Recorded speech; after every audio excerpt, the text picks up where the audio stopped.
merge.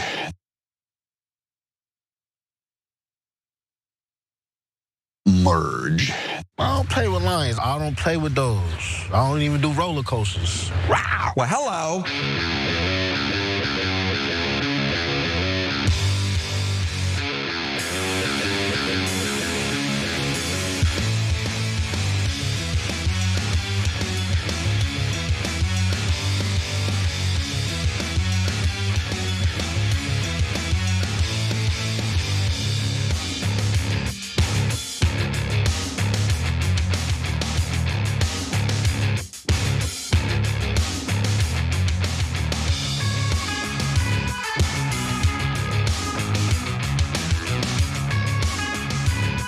Welcome to TYT. I'm your host, Anna Kasparian, and it is hot AF in the United States. Well, it depends on where you are in the United States. I'm in the San Fernando Valley. It is so hot that I don't care. I'm wearing something inappropriate for the show today. You're just gonna have to deal with it, okay? It's too hot. But you know what's not hot? A lot of what's going on in the news today. Obviously, stories that you want to know about. You want to get the deets. I'm gonna give them to you. But lots of bad news, unfortunately, including the fact that Trump is considering military operations in yet another country, allegedly to fight Al-Qaeda. But doesn't he like Al-Qaeda leaders? Doesn't he like to spray them with perfume? Now, I know a lot of people think that al-Shara in Syria is like a totally reformed man. Sure. Anyway, we'll get to that story a little later. We're also gonna talk a little bit about Pete Hegseth's hearing before the Senate Appropriations Committee that took place yesterday. And he made a fool out of himself because when you lie, it's very easy for members of Congress, who are also liars, by the way, to call you out on those lies. So we're gonna get to that as well. As always, just want to encourage you to like and share the stream if you're watching us live. It's a great, free, easy way to spread news that we cover, the word of TYT, the message of TYT, which is actually genuinely America first, right? We care about justice for the American people. We want representation for the taxation that we are providing the federal government and the state government, depending on where you live. And we're just not getting that. So if you believe in our message, if you want to support us and you want to do it for free, just like and share the stream. You can also become a member by going to tyt.com/join. For today's members only bonus episode, I will be interviewing Murtaza Hussein. He is one of the fantastic reporters over at Drop Site News. And he had this fantastic interview with Ryan Grimm yesterday that I would like to have him elaborate on. And it really has to do with Iran's military strategy, which, if it actually is carried out effectively and successfully, would be devastating for Israel. So we'll get to that. But again, that's members only, tyt.com/join to become a member. All right. Without further ado, let me just start with some news that broke a little while ago. I didn't have time to produce a robust segment on it, but I'm gonna give you the important details. So let's get to it. Well, it looks like Benjamin Netanyahu, the prime minister of Israel, might be getting what he wants in merging the Israeli Defense Forces with the United States military. Want to know why? Well, it's because of the fact that the House of Representatives has voted to pass the National Defense Authorization Act with Section 219 intact.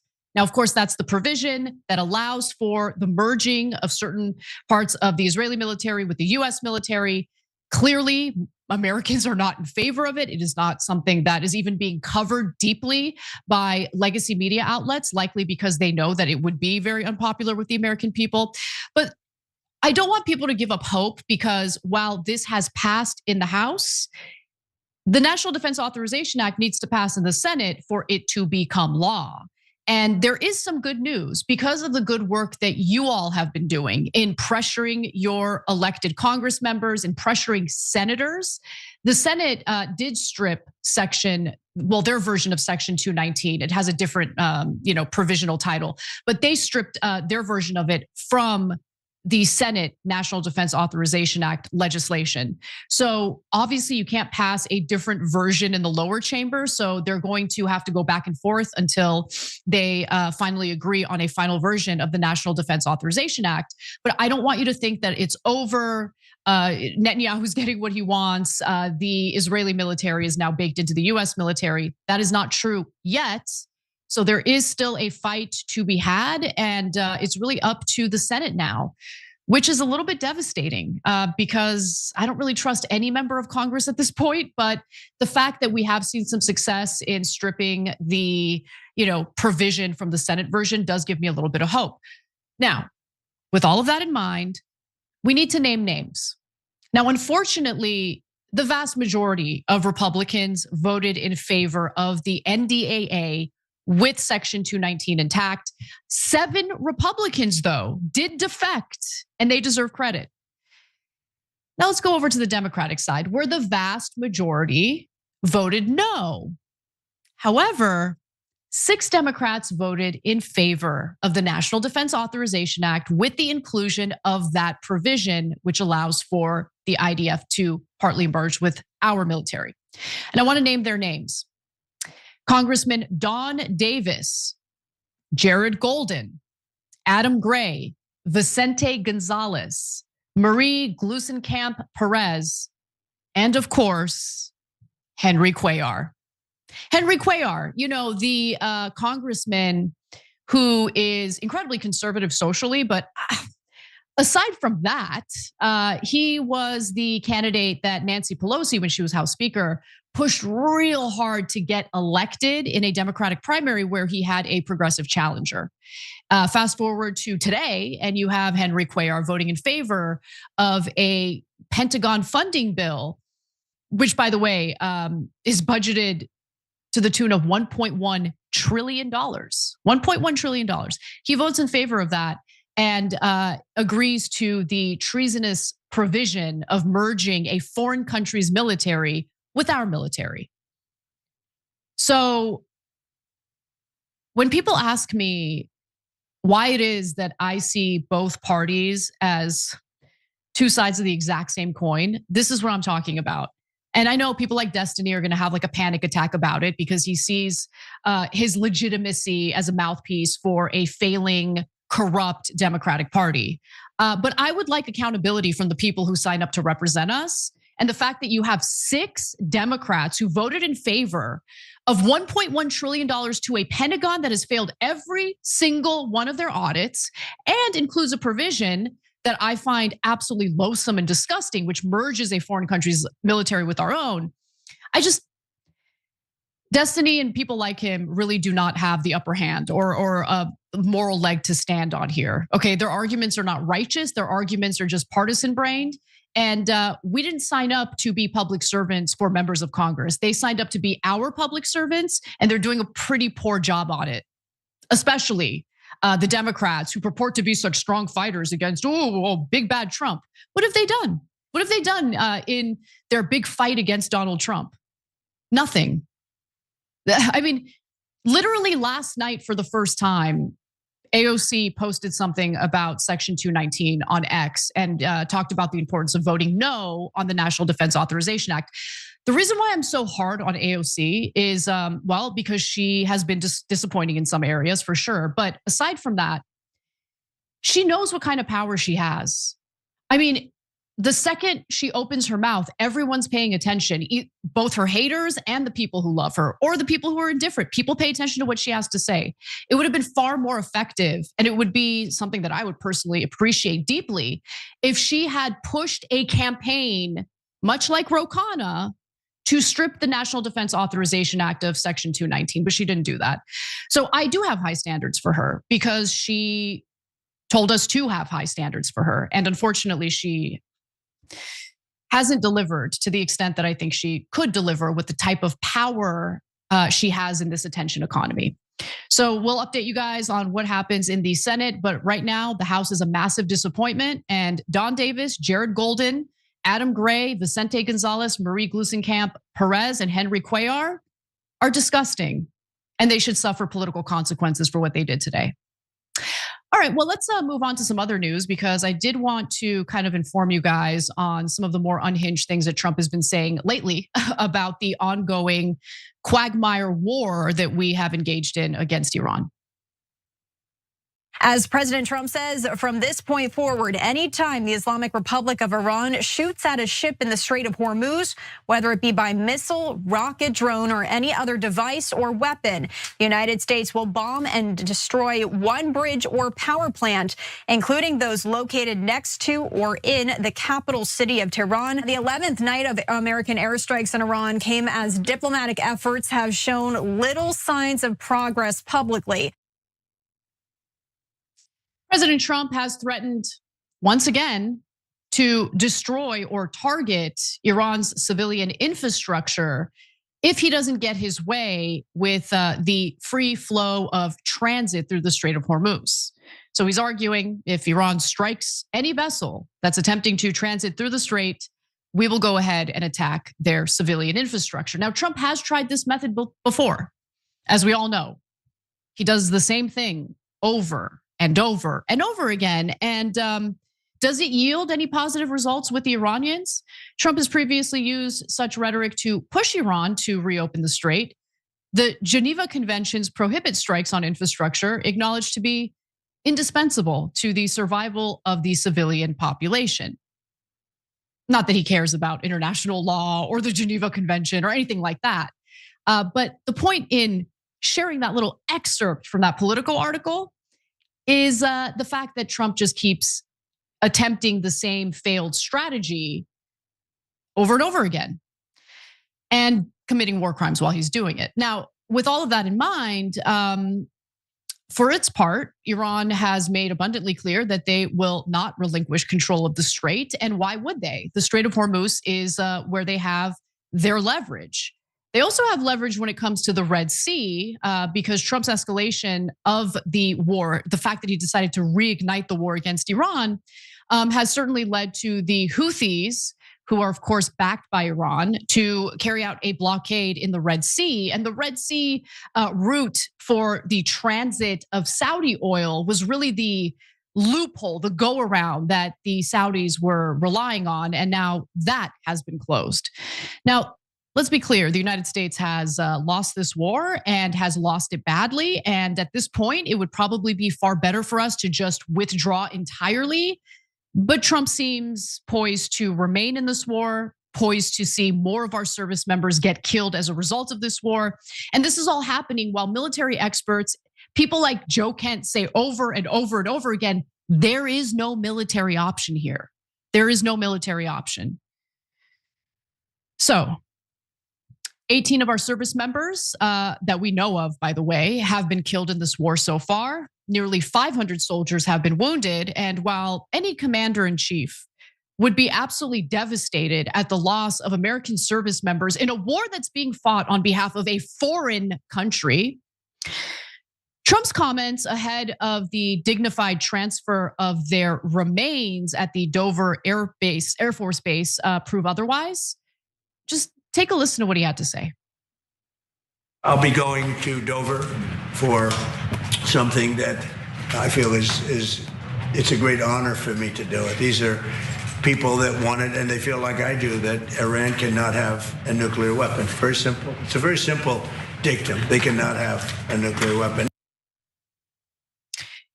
He has, first of all, it's my honor. No, I think he's trying to seem empathetic. I'm gonna give him, I don't know why, but I just want to be fair. I'll give him the benefit of the doubt. He thought maybe he was being respectful by saying it is an honor to receive the remains of the American soldiers who were slaughtered in a war that I decided to enter on behalf of a foreign country. He probably thought that was a kind, honorable thing to say, but it wasn't, in my opinion. And I don't like the fact that he is speaking on behalf of these fallen service members. We don't know what their views on Iran was. We don't know what they thought about Iran possessing nuclear weapons. They signed up to serve our country and unfortunately found themselves under the leadership of a commander-in-chief who values the priorities of a foreign country over our own. Isabella, the 19-year-old service member who was killed just this past weekend, she signed up for the military after Trump got elected. I don't know who she voted for. I don't care. But it would be devastating if we learned that she signed up for the military because she was under the impression that Trump was a peace president, that he wouldn't start new wars. But he did the exact opposite. So who would be honored to attend the transfer of service members' remains? Like, this guy doesn't think before he speaks. But other ways in which the United States has lost this war includes, of course, the closure of the Strait of Hormuz, which was open and free for transit prior to the war. And then you couple that with the Iran-backed Houthis shutting down or blockading the Red Sea. And then amid all of this Iran war-related chaos, Trump is beginning to lose support among his base. And there have been multiple polls in recent days that have proven this. So the latest is actually a poll carried out by Politico. They found that 37% of self-identified MAGA Trump voters say the US should continue its involvement only if it doesn't increase costs. That's a low percentage. And there's a caveat, only if the war doesn't increase costs, which of course it will, it does, it has been. So that's an incredible number, 37%. He doesn't even have the support of 50% of his base at this point when it comes to this war. Laura Ingraham, longtime host over at Fox News, is like, wrap it up. Let's wrap it up. Wrap it up. I guess she's an anti-Semite. We're all the Zionists. Is Laura Ingraham an anti-Semite now? What a weak, pathetic argument from people who don't have an argument. Oh, you're an anti-Semite. Okay. Well, with that in mind, let's go to Trump's reaction to just how unpopular this war is with his own voters, with his own base. Well, Americans aren't against the war. A poll just came out. Americans don't want high gasoline prices, but they're not against the war. That just came out loud and clear in a poll. Nobody wants Iran to have a nuclear weapon. No one really cares about Iran having nuclear weapons. Literally, no one cares. I've said this on the show before. I stand by it. Israel doesn't care. It was always a cover story for a regime change war against Iran. I don't care. I don't feel threatened by Iran. I feel threatened by my own government. I definitely feel threatened by my own government. You know, the government that's going around and labeling American citizens terrorists, domestic terrorists, because they're not adequately supportive of Israel. Insane. Absolutely insane. But what's also insane is how delusional Trump is about where the country and his own voters are on the issue of this war. This is not a popular war. It didn't begin as a popular war. And as we predicted, it became less and less popular as the weeks and now months went on. So Trump likes to take orders from the Israelis, and nothing makes that clearer to me than the fact that he has basically carried out everything Netanyahu wants. No other administration was willing to carry out Netanyahu's war against Iran, but Trump did it. And we are all suffering the consequences of that. Defense contractors are making money. Oil companies are making money. Limited supply means we can charge a lot more. And that's what they're doing. I'm worried about our national security for literally the first time in my life. And why am I saying that? Well, we are running out of missiles, missile interceptors. We are depleting our strategic petroleum reserve. We are making enemies all across the globe. There was a Financial Times article, investigation in fact, into how the United States was supposed to share the profits of Venezuelan oil with Venezuela. They haven't shared a dime. They just stole the oil. We are making a lot of enemies. And we're doing it with an incompetent Secretary of Defense, Pete Hegseth, total moron. We'll get to him later in the show. And Donald Trump, who I don't know if he's all there, to be honest with you. Like, there's something up with him. The energy is low. He's surrounded by a bunch of snakes who might not be giving him accurate information about what's really going on. There is a possibility that Trump is genuinely under the impression that this war is deeply popular with the country, including with his own voters and base, because he's surrounded by snakes. He's surrounded by people who literally worked on Netanyahu's re-election campaign in 2020, including his chief of staff, Susie Wiles. So are we really certain that accurate information is getting to Donald Trump in the first place? I don't know. What I do know is that he is the president of the United States. He's at least supposed to be one of the most powerful people on the globe. And if he had a modicum of intellectual curiosity, then maybe he would, do a little digging on his own and venture outside of his pro-Israel Netanyahu-controlled bubble. But God forbid he venture out of that. I want to move on to a different element to this story, which has to do with Trump opening up yet another theater of war in a different country, and it is related to the so-called threat of Islamic terrorism.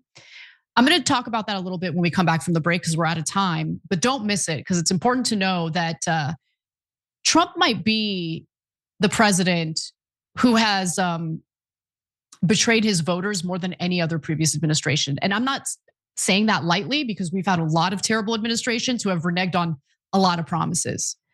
But man, did this guy successfully brand himself as the peacenik, the peace candidate.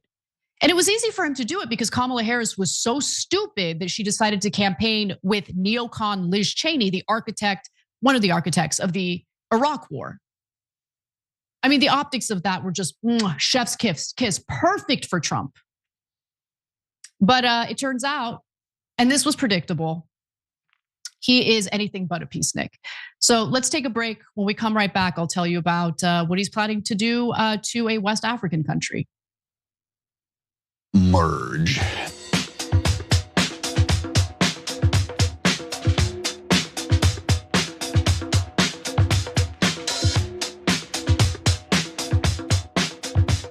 What's up, everybody? First of all, thank you to, wow. I don't know who did this because it's an anonymous contribution, but thank you to the anonymous individual who made this contribution. It really, really means a lot to me. It means a lot to the company because we choose to cover stories that we know will get demonetized or that we know will hurt us economically, financially, but we choose to do it anyway. I hate fundraising, so I have a really hard time asking people for money. But this contribution shows that you guys appreciate the work that we're doing, and I appreciate you. So thank you so much for that. Fed Up 2 purchased a monthly membership. Thank you so much. Welcome to our new member. We've got Wedge who says, end of the United States as a sovereign nation, traitorous scum. I was on Piers Morgan Uncensored today, and one of the people I was debating was Jenna Ellis. And she argued that Mamdani threatening to arrest Benjamin Netanyahu threatens US sovereignty. And then when I said, we're not a sovereign country, I mean, think about the undue influence of Israel. She totally denied that that's even a thing. It's amazing, it really is. Let's go to Jack 380 who says, we have extreme heat the past week in New Orleans, feels like 110 plus degrees. I know it is so hot. I went outside for like 5 minutes and I couldn't handle it. I had to come right back in. Let's go to ZMK 3592. Hi, Anna. Love your West Coast hairdo. Thank you. Beautiful hair. I try. All right, one more comment. Let's go to our Twitch section where Ford Country 420 says, anybody who voted for this is guilty of treason and should be treated accordingly. That's on the NDAA. Obviously, I totally agree with you. Let's get back to the show.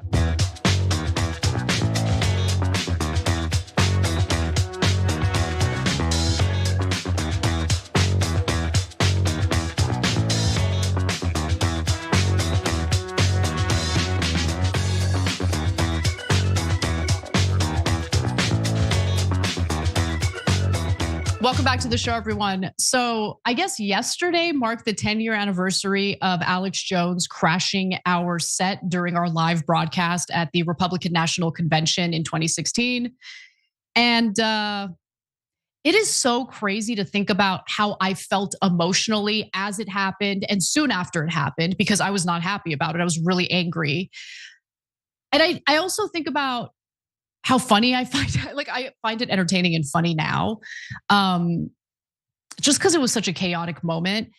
I just want to say, at the time, it was the last day of the convention. We were running on fumes, no sleep. And we had just finished producing the live show that Alex Jones decided to crash. And so I was pretty furious because a lot of work goes into this show, a lot of research, a lot of time to produce these stories. And I just wanted him to get off the stage. But now I feel like I would probably have fun with it if it happened. I mean, I'm not encouraging it. Please don't do that. It's actually incredibly disrespectful to interrupt someone's live broadcast. Like, you want to troll me like at any other time, please do so. I don't care. But during the live broadcast, like, just respect the producers, all the people behind the scenes who worked on the show, running on fumes. So anyway, but after watching that video again today, I think I'm gonna go back to brunette. I think I miss my brown hair. Anyway, let's move on to our sponsor, Noble Mobile. They've got a family plan. Who doesn't love a family plan? I'm pro family, okay? So Noble Mobile wants to help ensure that your kids aren't spending too much time looking at screens. So what they're doing is essentially offering this brain rot index, which you can gamify, meaning the people in your family who spend the least amount of time on their screens could get rewarded with cash back. As we've told you before, Noble Mobile pays you cash back for any data that you don't use. So for that monthly price of just $40, you each get up to $20 in cash back. Plus, when it comes to unused data, plus you can create a family leaderboard to compare cashback and the brain rot index each month. If you want to learn more about this, super easy to do so by just going to tyt.com/switch. That's tyt.com/switch. Okay, let's get back to the show because I literally can't believe this is happening. But it looks like Trump is considering, it hasn't happened yet, but he's considering launching another war. I mean, he won't call it a war. He'll call it an operation. He'll call it a conflict. He'll call it anything other than war because he doesn't want approval from Congress to do it. But let's talk about the details here. The Trump administration is the Trump administration is considering carrying out military strikes against yet another country, a new country, the West African nation of Mali. Now, why would he want to do that? Well, because he likes to take orders from the Israelis. So this all started when Israeli intelligence decided to leak a little report to the Wall Street Journal. And their so-called intelligence basically fearmongered about an Al-Qaeda offshoot in Mali that needs to be dealt with. And look, to be clear, Mali is in a lot of trouble. Its official government is a problem. And yes, there is ISIS activity in Mali, and this Al-Qaeda linked group has also caused some problems. But I also think it's problematic for America to A, get involved in any of this, and more importantly, B, take the side of Mali's government, because we're talking about two bad sides here. And there's really nothing that we can accomplish for the American people, certainly, by getting involved in this war. There's nothing in it why are we doing this? Why are we policing other countries? So let me give you the details. So the Times of Israel had reported about the Israeli intelligence, that wonderful Israeli intelligence that's totally accurate all the time and isn't made up or manufactured to drag us into their wars, that kind of intelligence. The same intelligence they gave us in the lead up to the Iraq war. Remember those weapons of mass destruction that we didn't find? Yeah. Anyway, Israeli intel said to show Iran has moved thousands of, I apologize. This is something entirely different. My bad. Let's move on to the Mali thing. Okay, so, all right. So you have this Mali situation with these Al-Qaeda offshoots, or this one Al-Qaeda offshoot, okay? So Trump wants to target that offshoot. It's called JNIM, JNIM, okay? And it would add an 8th nation to the list of countries where President Donald Trump has ordered strikes since the start of his second term, okay? So a vocal advocate for using force is the National Security Council's senior director for counterterrorism, Sebastian Gorka. So there you have a tie to Israel, honestly, because he's a huge Israel supporter, so much so that he has been going around labeling American citizens who are critical of Israel as domestic terrorists. That includes, by the way, Tucker Carlson. Say what you will about Tucker Carlson, you could totally disagree with his politics. He's not a domestic terrorist. So Gorka's behind this.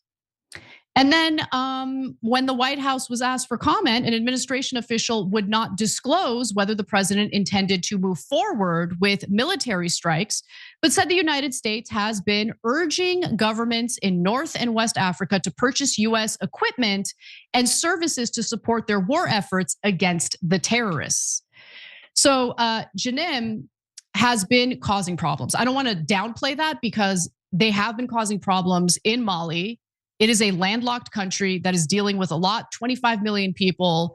Their government isn't great, and these insurgent groups aren't great either. So last year, militants with the Al-Qaeda affiliate mounted a fuel blockade that paralyzed much of the country. This spring, they launched coordinated nationwide attacks that included militants roaming the streets of the capital of the country, seizing a strategic city in the north from Mali's military and the Russians, and killing the country's defense minister in a suicide attack. So you might be wondering, Russians, we're talking about Mali, what are the Russians doing in Mali? Well, now we get to Mali's government, because to combat the violence, Mali's junta government, okay, hired Russian mercenaries, first with the Wagner Group, now with the Africa Corps, which is more closely aligned with Russia's defense ministry. And so last year, and it's important to put this all in perspective, last year, Mali's military and its Russian partners were responsible for 925 civilian deaths. And that's according to the Armed Conflict Location and Event Data Project, compared with 232 by the Islamist militants. So both are bad. But the reason why I want to put this in perspective for the audience is, wait, why are we siding with Mali's government when they're brutal? And I don't want to downplay these Al-Qaeda groups. I don't want to downplay ISIS, but I also don't think that it is our problem. I don't think we should get involved. Like, what does Trump think we're gonna do? Like, we're just gonna drop bombs on Mali and that's somehow going to destroy the Al-Qaeda linked group? You can't bomb your way to success. I know people think that that's possible, but it's not. And in fact, what it does is it perpetuates more extremism. It kills innocent people, which feeds into extremist ideology. It's easier to recruit people who have lost family members as a result of US bombing campaigns. Like, this is so dumb, we shouldn't get involved. But I want to be clear about something. The intel that was leaked to the Wall Street Journal wasn't about Mali. I mixed up two different things. The Israeli intelligence specifically focused on Iran and Pickaxe Mountain. So I mixed up those two things. I wanted to apologize and clarify that. It's just kind of a blur because there's a lot going on, but I wanted to make that correction. But with that in mind, let me just quickly move on to the Pickaxe Mountain portion of this story, because it's important to talk about that briefly as well. So, President Trump has announced that he is likely going to strike Iran's Pickaxe Mountain. Now you might be wondering why, what does that have to do with anything? I mean, aren't we bombing the hell out of Iran to begin with? Well, this whole incident, this whole situation, and Trump's decision to potentially strike Pickaxe Mountain started with the Israelis leaking intelligence to the Wall Street Journal. And I don't trust Israeli intelligence. I believe that they fabricate things in order to drag the United States into wars, much like they did with Iraq. They claimed that there were weapons of mass destruction. There were no such weapons, and we got sucked into a war that was devastating for our soldiers, for our economy, and for our standing in the international community. But here's what we learned from Israeli intel. Israeli intel said to show Iran has moved thousands of centrifuges to Natanz's Pickaxe Mountain. Iranians estimated to have transported the enrichment devices in months of activity at underground nuclear site. Unclear where the centrifuges came from, probably because they don't exist. Trump has threatened to bomb the site. Now, last week on Hugh Hewitt's show, Trump said in response to this Israeli intel, which was leaked to the Wall Street Journal, that maybe this isn't really true. Maybe this isn't confirmed. Let's put that graphic up real quick. There we go. Pickaxe is a possible target for a nice big fat shot right near the front door. We see no activity there. They're not doing well with their nuclear situation.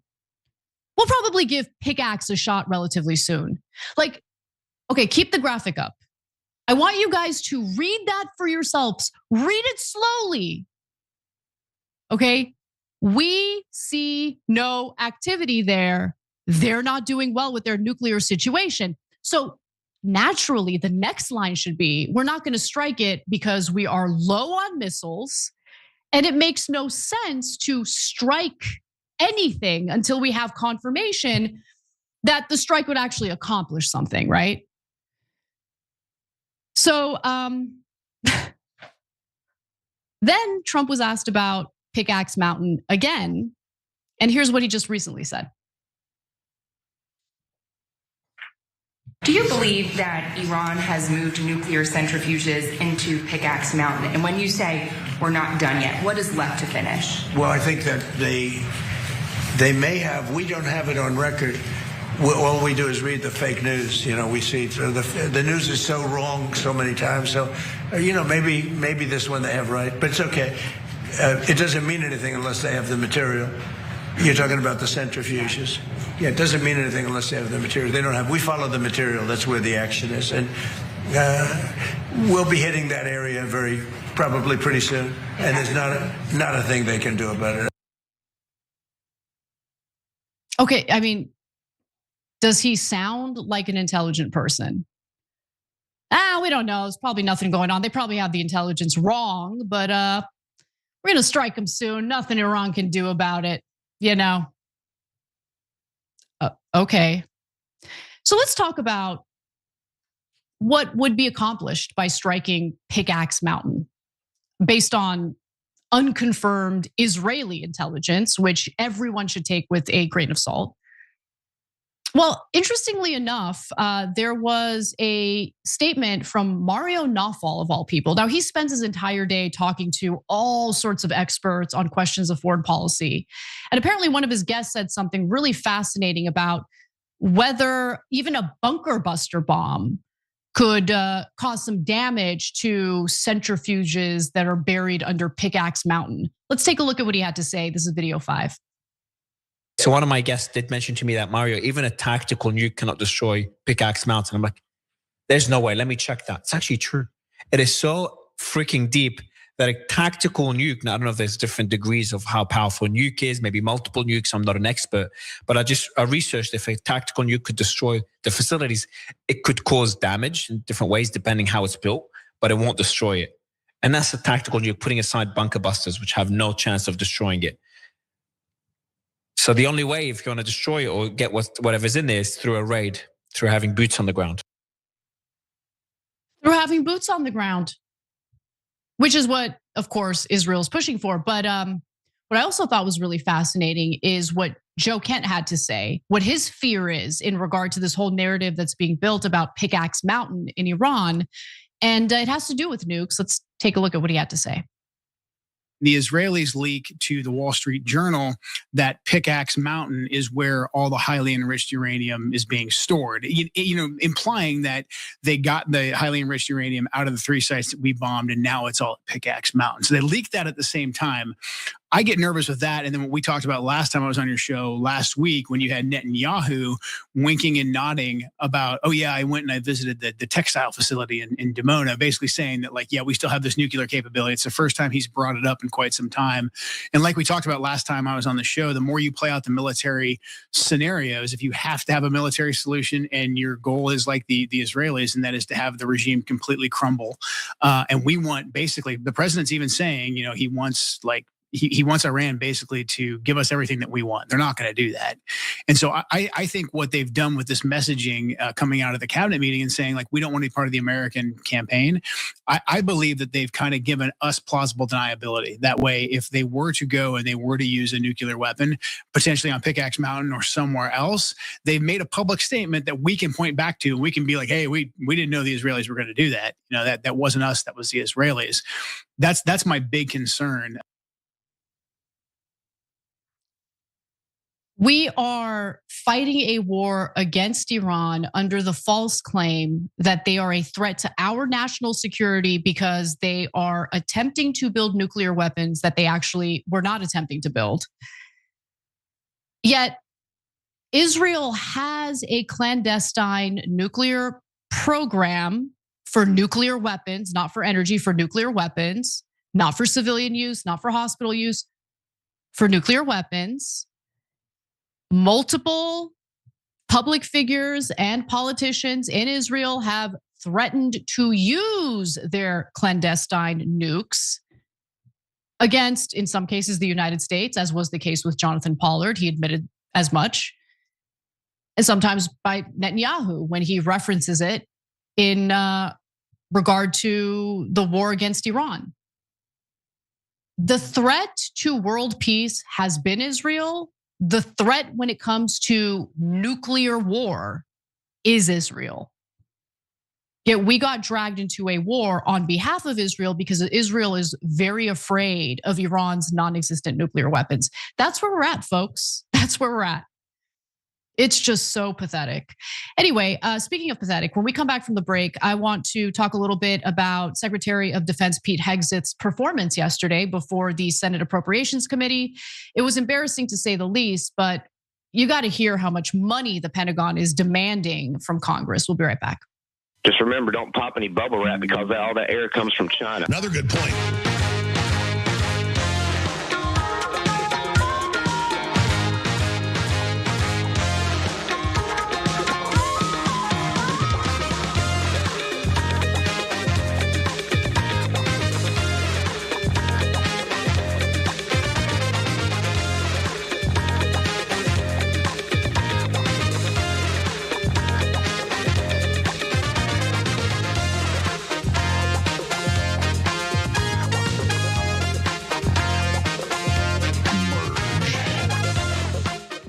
What's up, everybody? Welcome back. Just want to apologize again for mixing up the Mali story with the Pickaxe story when it came to that Israeli intelligence. At least I caught it, okay? At least I caught the mistake in real time. But there's just a lot going on and it's hard to keep up with everything and just keep everything straight in my mind. Chanty writes in and says, yes, Anna, I'm a color, you're a color analyst. I love that. And I'll tell you, your natural hair color, even if it goes gray, will never betray you. It will always suit you. Maybe. I mean, I like the blonde, but I think I'm ready to go back to brunette. Anyway, let's go to Black Mamba 97. Anna, how do you feel about Alex Jones nowadays? He's a kook, but he does make me think sometimes. Bohemian Grove, for instance. I'm with you. Look, I will never be able to, for whatever it's worth, I mean, who cares about my forgiveness, right? But I would never be able to forgive Alex Jones after the whole Sandy Hook thing. But yeah, he definitely had some theories that people thought were kooky and then it turned out to be true. So I hear you on that. And I don't know, I think I'm a different person these days where I know when people are doing things for attention. So rather than taking the bait, why not troll back? Why not have fun? I'd have fun.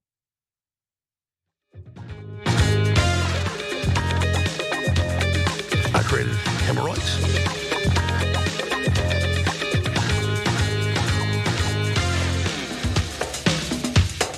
Now I try to be dramatic. It's been a hard fight. Oh my God. Catch a Butterfly says, who cares what Sex Pestiny thinks? I mean, I don't, but that was hilarious. Okay, thank you to our new members. Welcome to our new members. That includes Matthew Stacy and Paige Turner. You're gonna love the interview tonight for our members. I love the reporting that Murtaza Hussein does, and he has really interesting insights in regard to military strategy and stuff like that. So I'm looking forward to that conversation. I hope you guys enjoyed as well.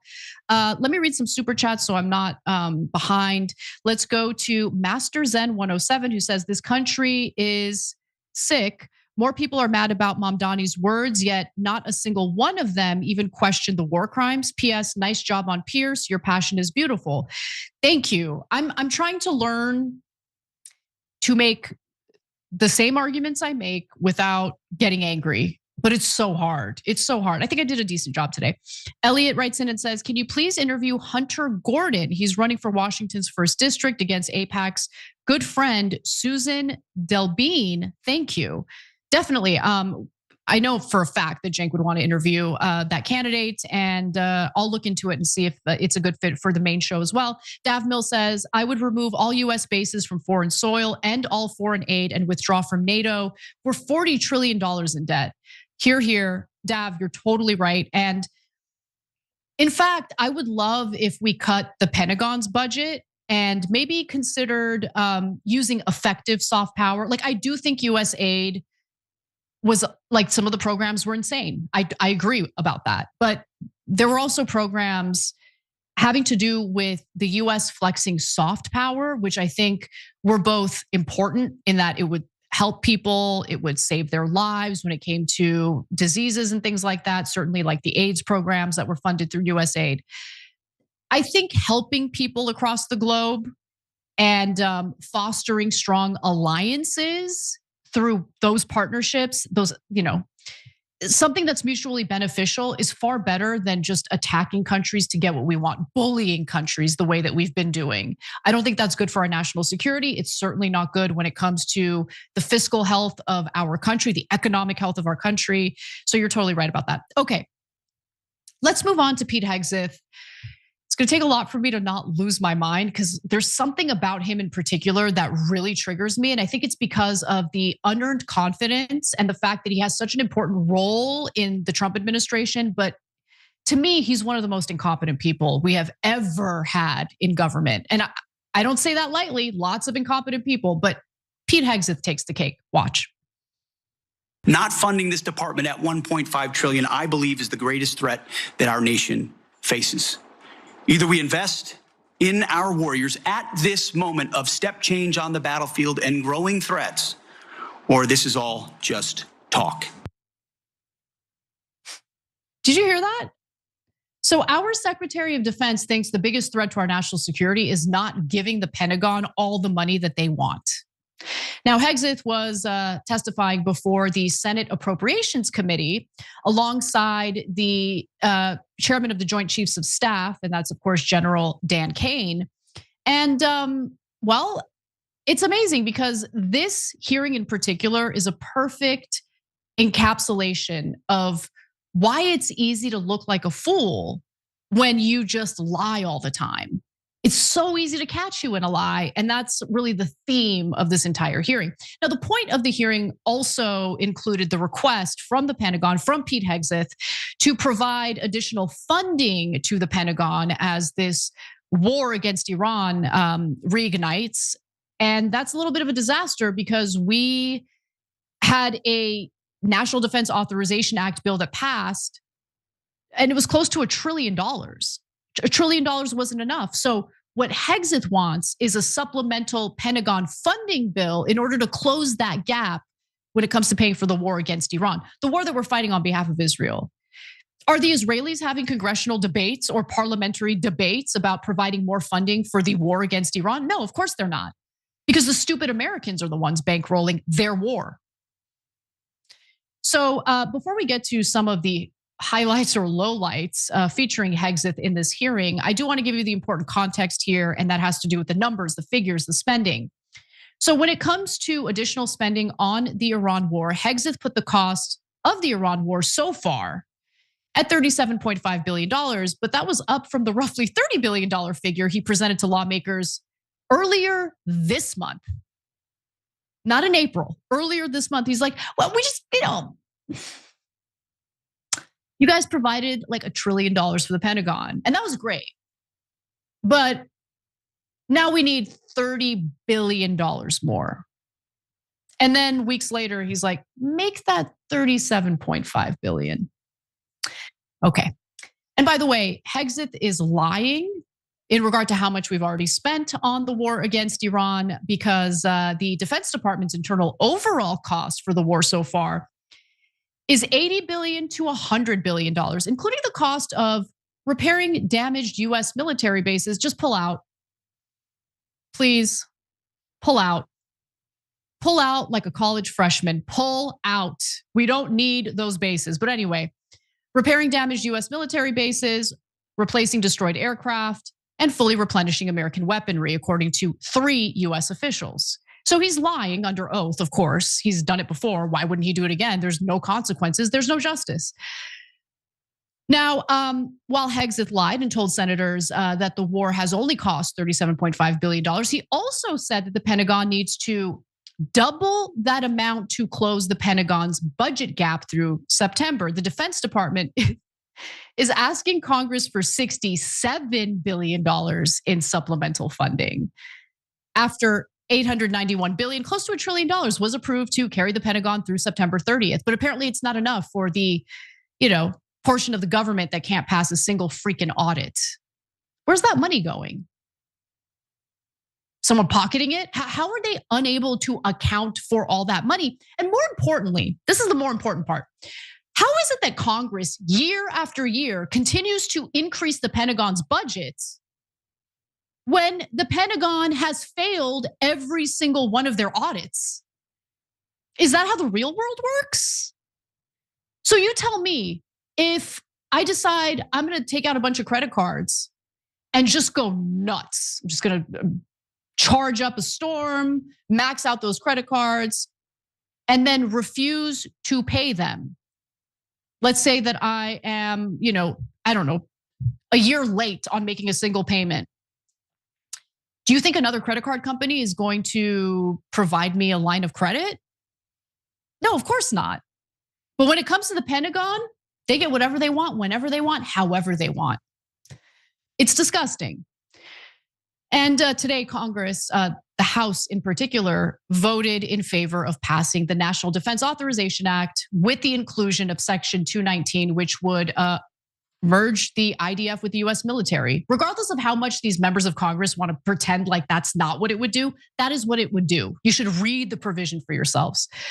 But nonetheless, the House Republicans are currently working hard to provide the Pentagon with $73 billion in that supplemental funding bill. Remember, the Pentagon's asking for $67 billion. House Republicans are like, oh, that's a lot of money. It's a lot of money, national debt, we're fiscal conservatives. We know you want the $67 billion. We're gonna give you $73 billion instead. Okay, so with that very important context in mind, let's watch Hegseth fail and flail during this Senate Appropriations Committee hearing, starting with Senator John Ossoff, a Democrat, calling Hegseth's public statements about the war in question. On day 14 of this conflict, Mr. Secretary, day 14, nearly 5 months ago, you stated that Iran's military had been, quote, destroyed and, quote, made combat ineffective. That was on day 14 of the war. Was that an accurate statement? They didn't have a Navy any longer. It was completely sunk. Their missiles were buried underneath a lot of their underground facilities, and their defense industrial base has been almost completely destroyed. So as far as a military assessment of Iran's capabilities, it didn't mean by any stretch of the imagination absolute zero, but their capabilities Mr. Secretary, at the lowest level you stated that on day 14 of this conflict, in the second week of the conflict, you stated that Iran's military had been, quote, destroyed and, quote, made combat ineffective. Was that an accurate statement? Yes or no? Iran's ability to challenge the United States of America at the level at which we're capable of. That's not what I asked you, Mr. Secretary. You said on day 14, Iran's military had been, quote, destroyed and, quote, made combat ineffective. Yes or no? Was that an accurate statement? What the American military has done to the question? Iranian military is a historic military defeat. Will you answer the question and they're under ineffective oath? in that context. 3 weeks later, you declared victory. That was now nearly 4 months ago. So you see what's happening here. So on one hand, you have the television promoter version of Pete Hegseth, who's like, oh yeah, we're so big and bad. We destroyed, we demolished, we obliterated Iran. They're devastated. We won the war. Okay, great. Then why are you here asking for $67 billion in additional funding for the war? Like, why are you doing that if, you keep saying over and over again publicly that we've destroyed Iran? that they don't have the capability to, retaliate, that we've destroyed their navy, that they can't build nuclear weapons anymore. We obliterated them. Why are you asking for money? By the way, Ossoff wasn't done yet. Here's more. Early in the conflict, day 3, you said one of those core objectives was to, quote, destroy the missile threat. And as you restated on day 5, to, quote, obliterate Iran's missiles and drones. Those were clearly and repeatedly stated core objectives of the campaign, which 4 months ago you declared had been completed victoriously with every single objective achieved. Were those objectives achieved 4 months ago? No one ever stated that every single missile was gone. Ultimately, combat ineffective means they're not able to dig them out of their UGFs and shoot at the us. missile threat It doesn't mean they don't have underground facilities where they put missiles in them and hold on to them because they're the world's largest state sponsor of terrorism. So we never expected they would stop having capabilities to shoot. The question is at scale against an opponent like the United States of America, which went toe-to-toe with them and Iran couldn't. You stated on March 8th, day 9 of the war on 60 Minutes, you assured the American people of Iranian surrender. Does that remain your prediction? Ultimately, Iran will never have a nuclear weapon to threaten the United States of America. That has been the objective, and it remains so. Yeah, he didn't answer the question. Iran is not surrendering. Iran would never surrender. And right now, the current objective for this war, according to the Trump administration, is unclear. They keep saying Iran will never have a nuclear weapon. By the way, Trump just made a deal with Saudi Arabia that would allow them to have a nuclear program, basically setting the stage with war. Like, I guarantee you the United States will be at war with Saudi Arabia somewhere down the line. I guarantee it. I guarantee it. But anyway, putting that aside, I'll cover that in more detail a little later in the show today. This guy is embarrassing. Hegseth is embarrassing. And he is a far bigger threat to the national security of the United States than Iran is at this point. He's incompetent. He's bloodthirsty. I mean, he's proud of how bloodthirsty he is. He's made so many enemies against the United States through his rhetoric, through his actions, and through his boastful nature every time innocent people get killed. And then he makes a fool out of himself in front of Congress like this. It's amazing. Now, CNN actually put together a split screen featuring Hegseth's obvious lies. And I love this because it helps you really visualize what a piece of crap he is. Take a look. Epic fury decimated Iran's military and rendered it combat ineffective for years to come. Iran's navy is at the bottom of the sea. They would try to impose their will on the waterways in ways that the world would not like.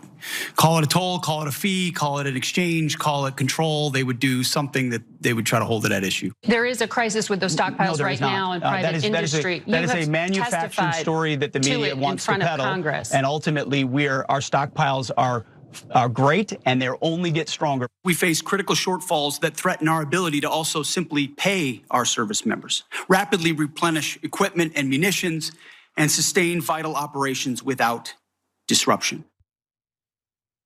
So there you have it. He's an obvious liar. Just a side note, I love Senator Kennedy.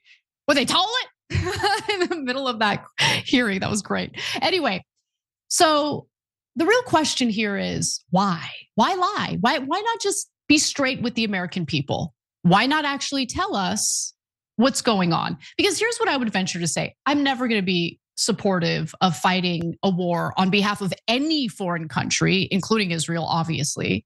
So there's nothing that Hegseth can say. There's nothing he can change about his own conduct that would make me change my mind about how stupid this war is. However, I do think that there would be Americans, certainly members of Trump's base, who are a little upset because they were lied to. But I think they would be a little more generous toward the Trump administration if they stopped lying incessantly to all of us, if they stopped treating us like we're morons. So why are they lying? What's going on here? Why not just give it to us straight? Tell us what's really going on.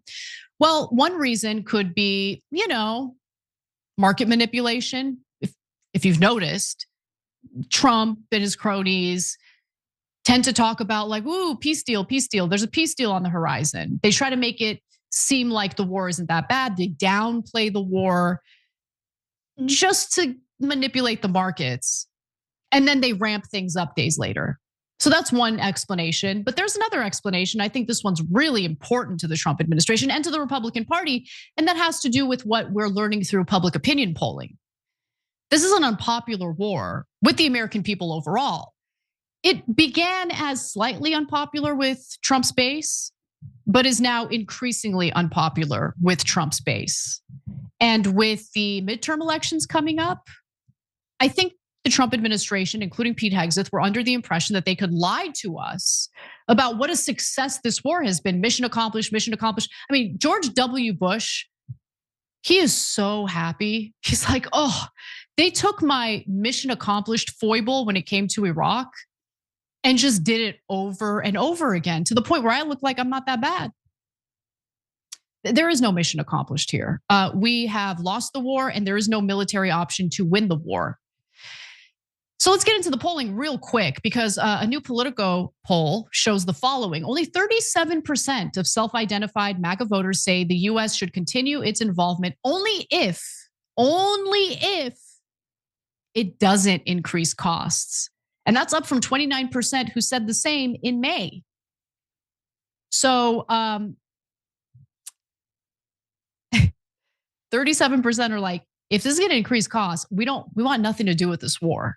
And remember, Pete Hegseth is sitting before the Senate Appropriations Committee asking for more money to fight the war in Iran on Israel's behalf. There's more. Nearly 1 in 5 MAGA voters believe that the US should end its war in Iran, regardless of the costs. So even if this is like a fantasy scenario, this doesn't exist, but even if the war could continue and we wouldn't spend a single penny on it, you still have 1 in 5 MAGA voters who believe the US should end the war. Only 21% of MAGA believe the war is worth higher costs, while 28% say the US should not continue the war regardless of costs. And when asked why gas prices have increased since the president took office, the majority of respondents blamed the conflict, including 57% of MAGA voters and 63% of non-MAGA Trump voters. So the majority of Trump voters are blaming the war accurately. Okay, they're accurately blaming the war against Iran for higher gas prices at the pump. And I am so relieved to hear and read that they're based in reality. That's good. That's a good, not all of them, but a lot of them. And that's good news. So that's why you have the Trump administration lying about the successes of this war. They're hoping to, I don't know, maybe launder how devastating this war really is so they don't suffer the very real political consequences they're about to suffer in the midterms. 24% of MAGA voters blame the higher gas prices on supply chain disruptions, by the way, which is obviously associated with the war. I don't know why Politico had those two options in this list of reasons why gas prices are up. They're like the Iran war and then supply chain disruptions. That's the same thing. That's the same thing. 21%, I'm sorry about that. So Trump's poor handling of the economy, 14% of MAGA voters feel that has contributed to higher gas prices, and 38% of voters overall feel that has contributed to higher gas prices. But one thing is clear, they're all blaming higher gas prices. Or higher gas prices is the main reason that they cited for why the war against Iran is the main reason they cited for higher gas prices. Anyway, I can't help myself. We just got to play one more video and then we'll wrap it up. And we're going to have a great interview with Julian Andreone from Drop Site News. He's been asking some Congress members some pretty provocative questions. So we'll talk about that in the second hour of the show. But one more highlight from the Hegseth hearing. The missiles that we saw hit recent targets are actually somehow more lethal, more deadly, more maneuverable than what we have seen in the past. So they're obviously improving their munitions. The Strait of Hormuz is still closed, reminding everybody it was open before the war. Prices were lower for everybody until the war, and it still remains closed. And of course, tragically, people, service members, our warfighters, who we care deeply about, are still dying. So what's different? I think your characterization of this incredible effort as a failure is reckless. And I think it's irresponsible. And I think it smears the sacrifice of the troops that are out there making on behalf of the American people to ensure that Iran never gets a nuclear weapon. Shame on you and others who call this a quagmire and a failure, and then you want to turn around and say you support the warfighter. If you listen to my comments, you would have heard me say how amazing our warfighters are. I heard failure. And the word heard, I heard exactly what you said. I will tell you how I use the word failure, because I use the word failure to their leaders. You, sir, are the failure. He is a failure. He's definitely a failure. And the fake outrage that you just saw from Pete Hegseth, that reminds me of Israelis #1, right? Where they don't have an argument, so all they can do is shout anti-Semite over and over again. It has been years now, and literally that is their only argument. Oh my God, I don't have anything that can rebut what you just said. You're an anti-Semite. Literally, it happened today when I was debating Jenna Ellis on Piers Morgan Uncensored. In this case with Hegseth, I am so offended that you don't respect our service members. No, bitch, you don't support our service members. You are sending them to their deaths on behalf of a foreign country, you piece of crap.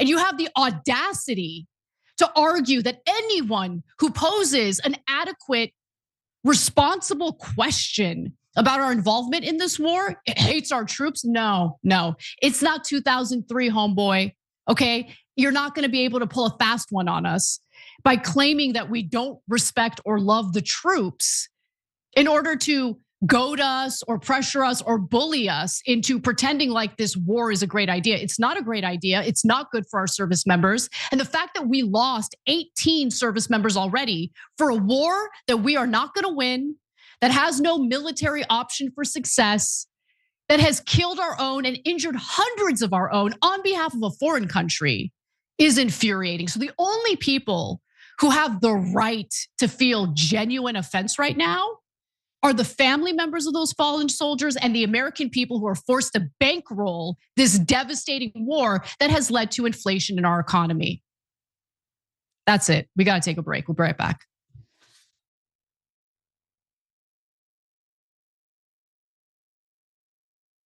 Indisputable is still the fastest growing news show in America compared to CNN, Fox News, and 30 other networks. We tell the truth on Indisputable because the truth is indisputable.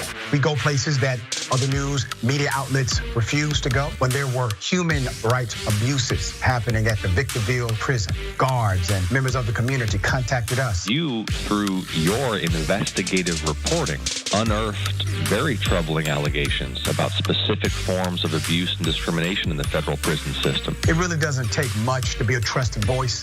All it takes is to be fearless, report on matters, be an advocate. I called it the bullpen intentionally because it's a place of preparation. We present individuals who may have an opposing view, so we debate. Sometimes we interview individuals because their stories deserve to be heard. A survivor of significant police misconduct and his attorney. We covered this story earlier and to remind you of the horror of one man being shot at damn near 100 times by the police. We take time on this show to showcase the temper tantrums of Karens in the wild. We do this not because we want to see people's emotional outbursts in public, but because these incidents are emblematic of a bigger societal issue taking place across the nation, and it has to be checked. My friend, my big homie, attorney at law, Benjamin Crump. I just want to thank you, man. Educated, articulate brothers like yourself speak truth to power. It makes a great difference in changing the landscape in America. So listen, no matter what you do, don't allow the politics of ideology to evaporate the soul that still exists inside of you. They don't stop, I don't stop. Racism won't stop, I won't stop. Systemic bias won't stop, I won't stop. People still need health care, so I won't stop. People still need criminal justice systems reform, so I won't stop. You won't stop either.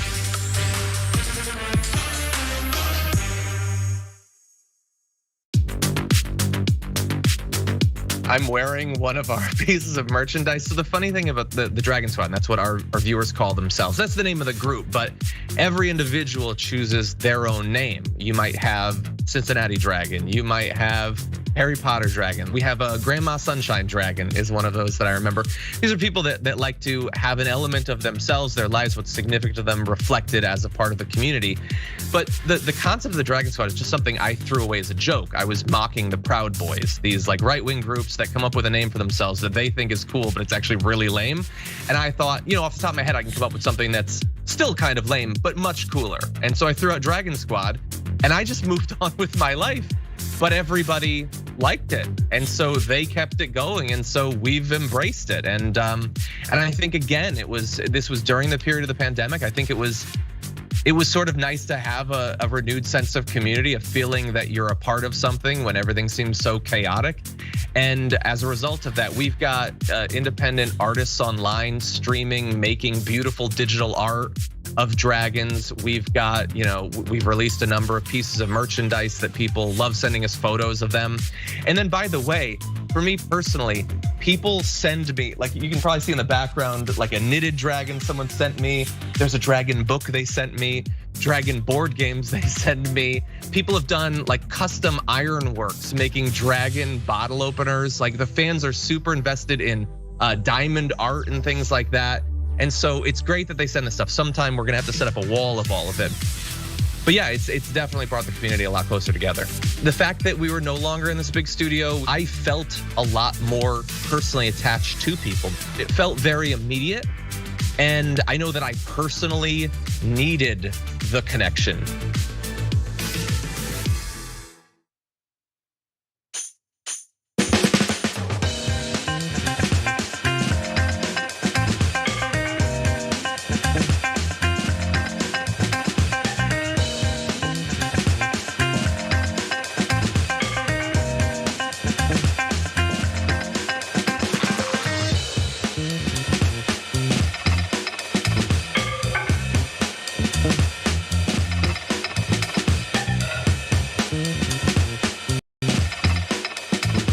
Welcome back to the show, everyone. Before we get to our interview, just a few comments from our members because I enjoyed them. Starting with Box, who I assume is talking about Alex Jones here. When he got divorced and started doing drugs, I found it hard to follow him. That sounds about right. Like there was a period of time when Alex Jones wasn't fully unhinged. Like he had wacky theories, which, were fun, but then he fell off. But it looks like he's trying to get back on. I don't know. I don't really follow him that closely. I don't really care either way. But thank you for the comment. And then I did want to also read this from Steven6965, who says, if you don't give AOC a hard time, she will sell out. She was already leaning that way. And I agree with you on that. I think that it's important to hold our politicians accountable, regardless of how much we might love them or favor them. They're working for us, we're not working for them. It's not our jobs to do PR for politicians. It's their job to serve as public servants. And so I wholeheartedly agree with you. One of the people who asked AOC a very important question about military aid to Israel was a young drop site reporter by the name of Julian Andreone. And we're gonna interview him in a few minutes, but before we do, I just wanna give you a little taste of the kind of work he does, just so you're familiar. Take a look. Marco Rubio said last week that he wants to dismantle the International Criminal Court's War Crimes Tribunal. Why would the United States, a country that supposedly is not engaging in war crimes, have any interest in dismantling a body that investigates war crimes? Well, I think it's because the United States has been striking desalination plants, bridges, water reservoirs, telecommunications towers, among other civilian infrastructure during this war. But I wanted to ask members of Congress, should we be disbanding the body that investigates war crimes? Are we committing them? I don't know anything about desalination plants, but if you add up the level of war crimes that Iran has committed over the last 47 years, it's about 100,000 to 2. And we should be doing it because of that?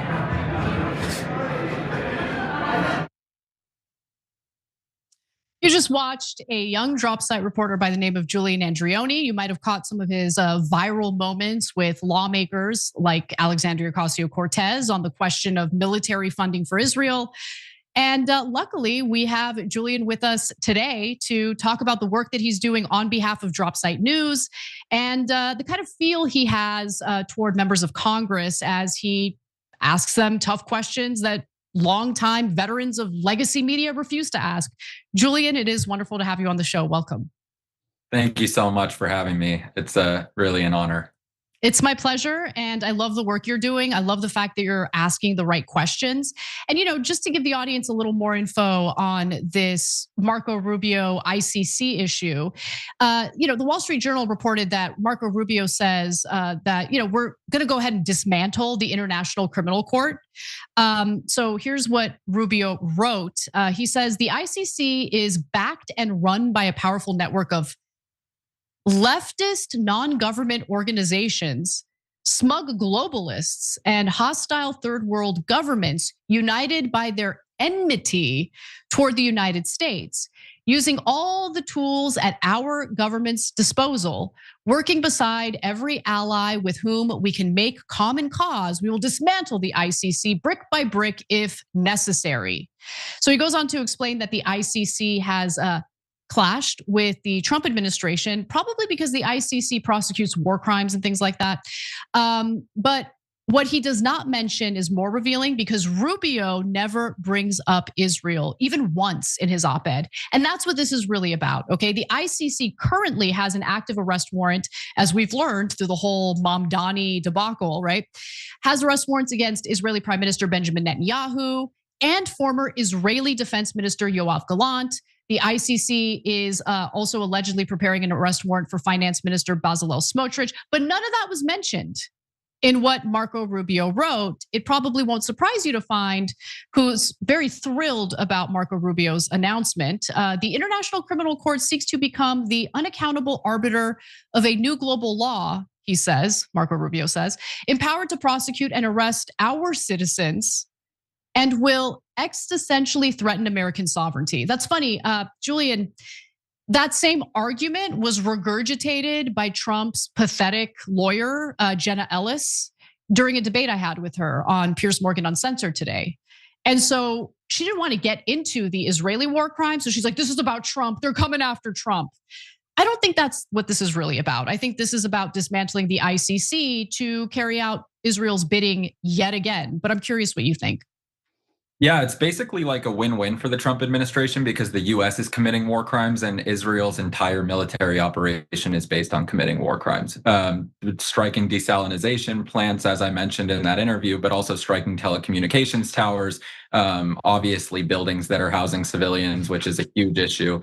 And I think that the members of Congress are holding water for the Israeli government, and whenever they can, criticize other people or accuse them of holding water or carrying water for the Iranian government, it's just projection. And so, yeah, it doesn't surprise me that all these people are shying away from mentioning Israel, because it's becoming increasingly indefensible, even for the people who are paid off by that country. I mean, you even saw during the Epstein file release that Marco Rubio was essentially given $5 million by Larry Ellison, and he was texting or emailing with one of his friends or colleagues and said, hey, I'm going to go and check out Marco Rubio, make sure he's all good. They met with him, left, and he said he's good, and he donated him the $5 million. So, I mean, these people, it's predictable. You can see it years in advance. That's exactly right. And so you took it upon yourself to ask members of Congress about what Marco Rubio was threatening to do to the ICC. By the way, I do want to note that when it comes to the ICC, they do successfully prosecute, world leaders, military leaders who have committed war crimes. It is not lost on me that most of them happen to come from African countries. So that stands out. Now, obviously, I think it's better to have the ICC than not have the ICC. But when it comes to violations of international law, it does seem like most of the prosecutions are focused on a very specific group of people, while others literally get away with murder. But you did take it upon yourself to ask members of Congress about this. So I want everyone to watch a little more from your reporting. Take a look. United States we are the greatest superpower that's ever known to humankind, and we don't have to really abide by some of these ICC left-wing Soros-affiliated groups that infiltrate the courts over there. That might be the viewpoint of the ICC, but I think in general I have confidence that the United States military hits legitimate targets when they're at war. So, striking desalinization I don't have any comments on that. I got to get going, but thank you anyway. Okay, thanks. I think the president's been very clear that he's not going to tolerate Iran killing American soldiers, and has responded accordingly. Yeah, and you think that would justify it? The Iranians killing an American soldier would justify bombing civilian infrastructure? Well, listen, there's a lot that goes into this stuff, so the details matter. Yeah, it's not legitimate. And it's not legit. Let's just get rid of it. The U.S. has been striking desalinization plants, telecommunications towers, bridges. Those would, under international law. Let's get rid of the ICC. I don't think they even really, truly, they shouldn't exist. I don't like them. Do you think we should be able to commit war crimes like war crimes? Listen, war is war. Julian, what stands out to me with the various responses you got from Republican lawmakers is, and it's not just Republican lawmakers, it's just Congress overall. They're not sending their best. I don't like them. I don't like them. Get rid of them. Get rid of them. Like, what is that? Yeah, there's a couple things in there. Number one, Marco Rubio, you read off of his sort of editorial on it, or his op-ed, and he said, that they're acting as this like or this sovereign body that prosecutes crimes. That's what international law is. You erect a international body that enforces laws across countries so that there isn't bias in enforcing them. And Abe Hamadeh, who was the representative from Arizona who was in that clip, basically, in much more blunt terms, said the U.S. doesn't have to abide by the law. He said, we are the greatest power on earth, and we don't really have to follow all of these international bodies. We get to do what we want. After that, there's a clip from Jared Golden, who's a Democrat, and note that on one of the War Powers resolutions, it failed 214 to 213. He was the one Democrat who voted against the War Powers resolution. The war could have been ended earlier, but he was the deciding vote, and he decided to vote with all of the Republicans to prolong the war. Now he's not running for re-election. There's a Bernie Sanders endorsed candidate up there, Matt Dunlap, who's running in Maine's 2nd district. But he said in there, I'm confident that the U.S. military strikes legitimate targets. What about the girls' school in Manab? What did they kill? 165 girls. I mean, this is. I don't like them. Get rid of them. But you just don't like the ICC, so you can just, I guess, disband them, even if the United States government strike legitimate targets, except for the girls' school, the telecommunications tower, the desalinization plants. It's ridiculous. It is ridiculous. And look, the United States, through various conflicts and wars that have been carried out, certainly after 9/11, has committed all sorts of war crimes, has violated international law. Like, we're not signatories to the ICC. I get that. And I get how weak the ICC is, because it is a sovereign international body that doesn't really have a real enforcement mechanism. Now, if you are someone like Netanyahu who has an ICC warrant out for your arrest, if Netanyahu travels to certain countries that are part of this, ICC agreement, that country could arrest Netanyahu. So there are some consequences potentially.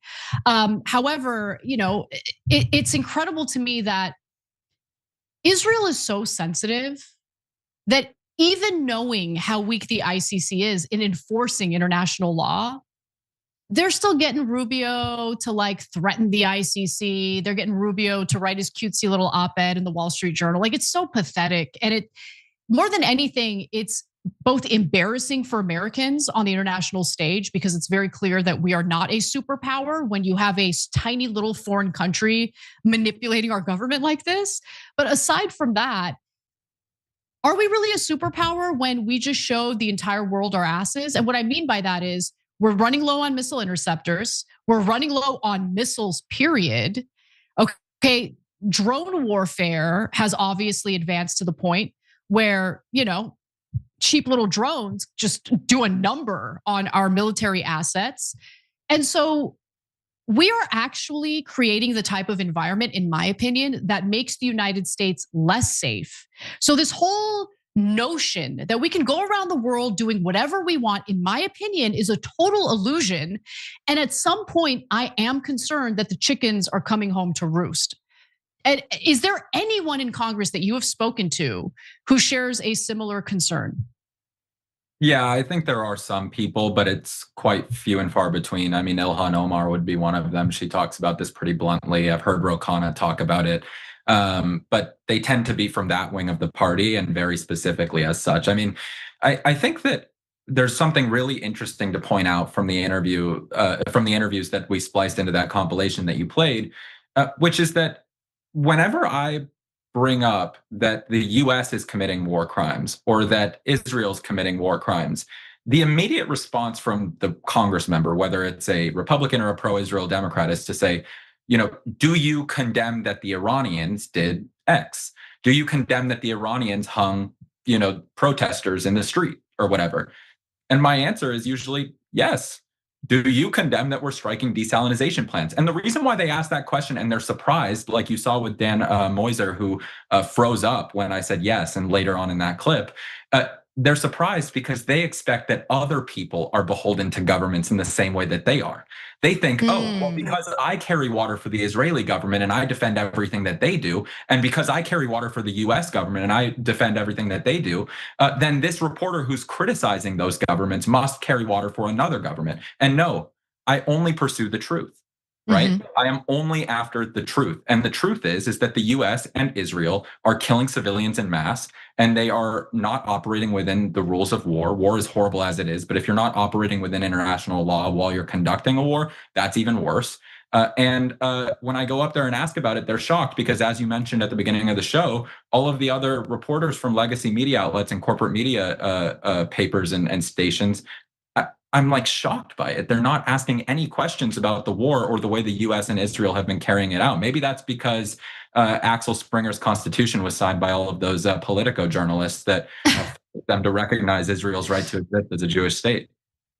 Well, you do ask important and provocative questions. And I think other members of the media are worried about losing access. They might also just agree with what the politicians are doing, so they don't want to challenge them. Like, do you think Jake Tapper is going to ask tough, challenging questions about, is Israel pushing us into a war against Iran on their behalf? Of course he's not. Same with Dana Bash. Dana Bash fairly recently had Netanyahu on, and Netanyahu basically tried to launder Israeli settlers who have been raining terror on Palestinians in the West Bank. She didn't even challenge him on it. It was disgusting. But going back to you and how you're doing your job, and more importantly, how you're being received, I am curious, let's focus on something very specific. You went viral after you asked Congresswoman Alexandria Ocasio-Cortez whether she would stop providing aid to Israel. And that led to a firestorm because I made a snarky comment basically telling her like, oh, well, why don't you fund why don't you keep sending them more money for weapons? And I was referring to defensive capabilities, which I don't think we should be providing any money for. Like, would you agree to sending defensive capabilities to Nazis? No, I don't think so. But anyway, that went mega viral. It led to some backlash toward AOC. But I also got some backlash for calling AOC out for previously supporting defensive military aid to Israel. I'm curious what kind of response or reaction you received as the reporter. Quite a bit of the same. I mean, there are people on the left who are playing or who are operating, and I'm not talking about politicians, I'm talking about people who are, politically involved people, are sort of operating the same way that MAGA does sometimes, where they latch on to a personality or they latch on to a party and they defend anything that the party does. And so if I ask a tough question to somebody who is, on the left, when people perceive that to be my team, which I don't even really believe, but if they believe that, they criticize me for asking the question. I had one account, and I'm not going to say it because I don't want to put them on blast. They're relatively small, but they said that it was disgusting that I would ask that question of her, and it's an account that generally supports our work, and when we're asking the tough questions of Republicans or when we're asking the tough questions of pro-Israel Democrats. I think what a lot of people can't wrap their head around is that Dropsite News is committed to the truth. We are not committed to any ideology. We're not committed to any party, any politician. We are the news source that gives you honest information. We're going to dig into the details where people don't want us looking. We're going to ask the questions that people don't want us asking, because our purpose is rooted in the principles that define this profession. It is one of the tenets of our democracy, and our democracy is crumbling, and we'll be the last one standing if it's the only thing we do. I love it. And I think your work definitely proves it. Just to give an example to our audience, I was away, but I at the time that this happened, but I watched the exchange between Jeremy Scahill and Congressman Ro Khanna. And just to preface this, out of the Democratic politicians in the House, Ro Khanna might be my favorite at the moment, or among my favorite. There's a few I like. And I love the fact that Ro Khanna is willing to put himself in a challenging environment where he's going to be asked incredibly difficult questions. He's been on our show multiple times. I remember during the whole Build Back Better debate, he did something that I totally disagreed with, brought him on the show. And I was not polite. I was actually very tough on him.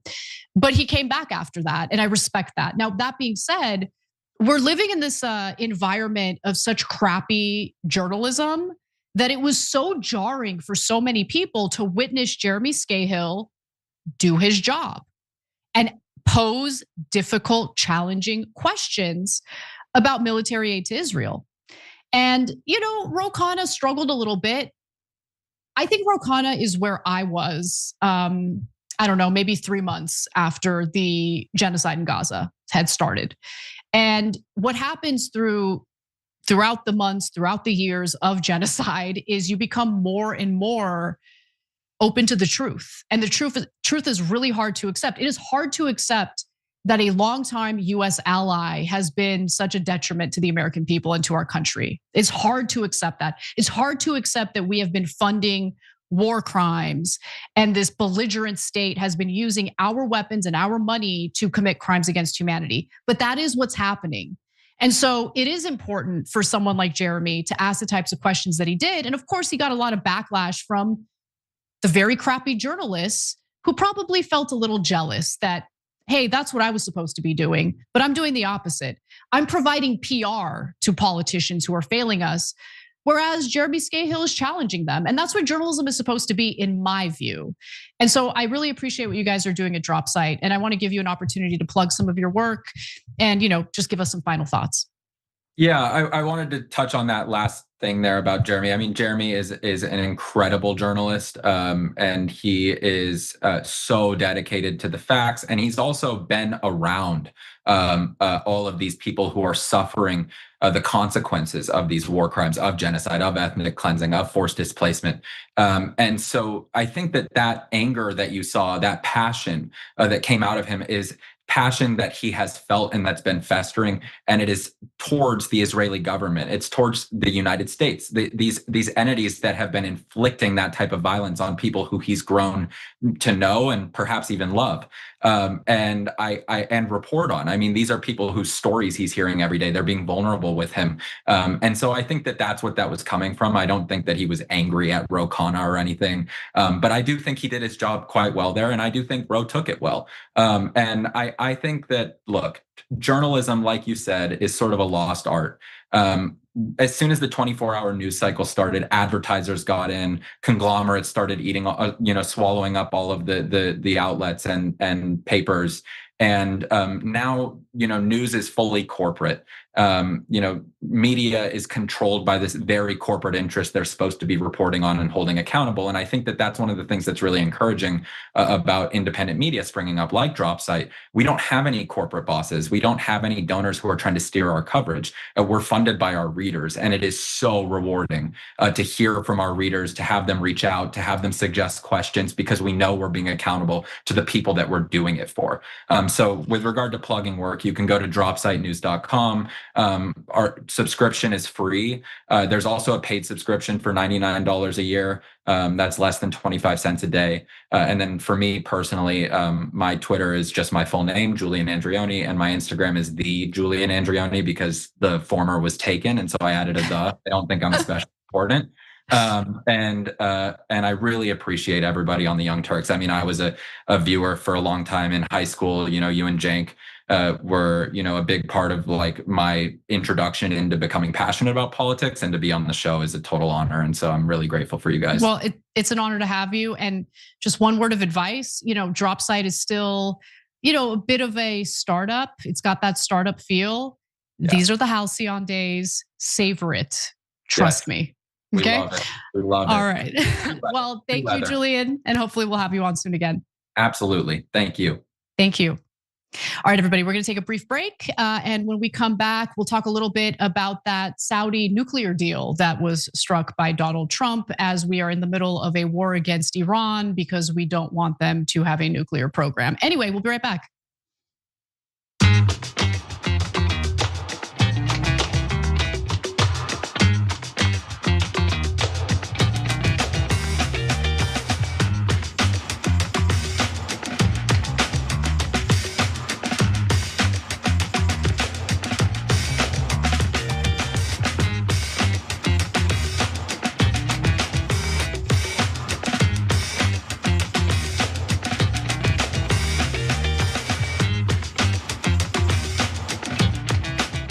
Fox in our member section says, my rage is welling up inside me. I know exactly what you mean. Anyway, let's go to our super chats. Liz writes in, Liz Paris says his high knees workout said it all. Okay, that was the workout videos featuring Pete Hegseth. Part of the reason why I didn't clown him on that, I'm empathetic. And not because I try to do those workouts, I would never, okay? Even though I am working on those gains. Look at that, I am working on those gains. However, there have been a few times where I've recorded myself shuffling because I've been teaching myself to shuffle. Don't judge me. It's bad. It's bad. I'm not ready yet. I'm not ready to make my debut. So, you know, he put himself out there. I'm not gonna judge him for that, but I am gonna judge him for being an incompetent piece of crap. There's so many words I want to use that I can't use on the show. Anyway, let's go to Dan6688, who says Democrats debate with truth Republicans, debate with ego Republicans in their insatiable thirst for control, have created chaos, pain, and financial burden with lies, greed, and hate. I think I agree with that. Janky Anchor says, I agree. I stand with these kids at dispensaries. Let's go to Dean Lofgren, who says the ICC reminds me of the UN sort of worthless. Look, the UN.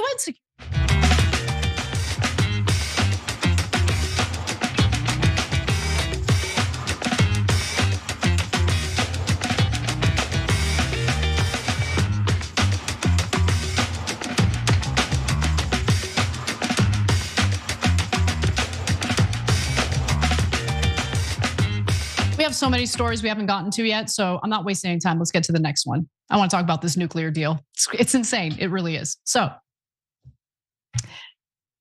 the Trump administration has just announced that they are greenlighting a civilian nuclear program for Saudi Arabia in the middle of a war against Iran, where we are targeting their nuclear program. What? Now, of course, the argument from the Israel firsters, well, actually not the Israel firsters, Israel's furious, and we're gonna get to that in just a minute. But the argument from those who want to provide cover for Saudi Arabia having a nuclear program, which in the future could lead to nuclear enrichment, by the way, is that, well, Saudi Arabia is our ally. So yeah, I mean, Iran isn't our ally. So they can't have civilian nuclear programs, but Saudi Arabia can. Now, I want to get to the details of the deal itself, and then we'll get to how Israel is responding to it, because they are not happy.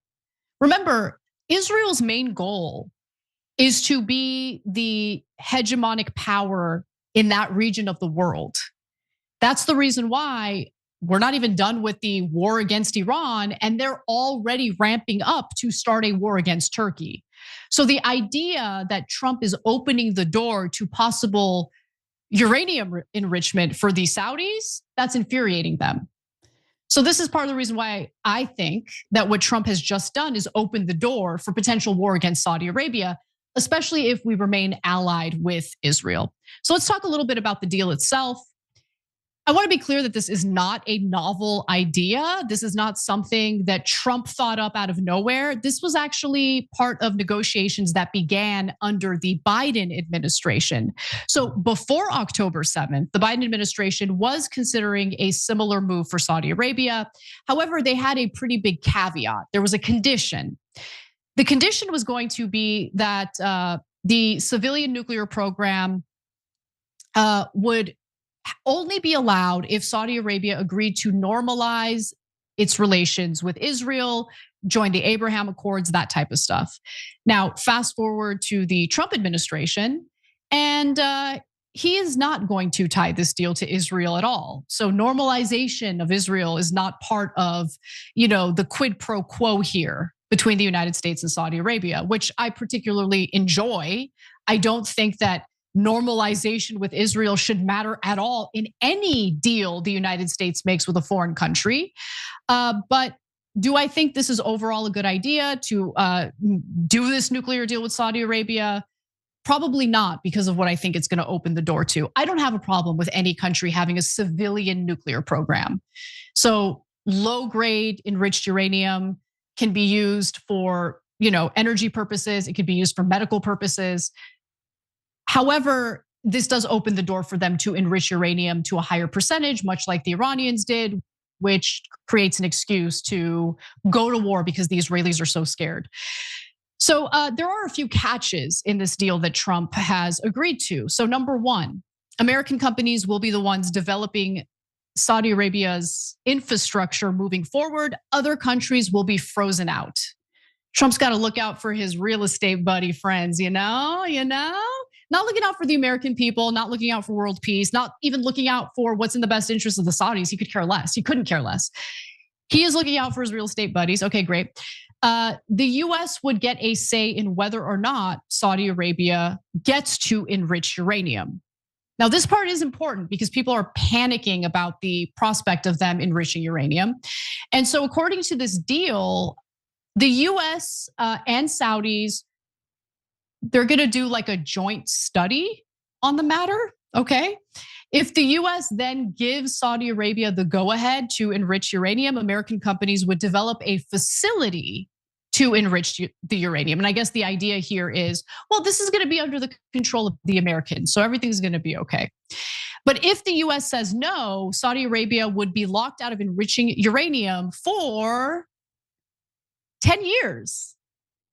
Kind of like the JCPOA, So the Trump administration is claiming that thanks to the oversight that they're going to have built into this deal, the US can ensure that Saudi Arabia would not use enriched uranium to build a weapon. But let's just pause for a second. The fact of the matter is, the United States government, its foreign policy, and the way the Trump administration has behaved on the world stage in his second term does nothing but persuade foreign countries to develop nuclear weapons as a deterrent. We're not at war with Pakistan. We're not at war with North Korea. You want to know why? They've got nukes. They managed to develop the nukes before we could go to war to prevent them from doing so.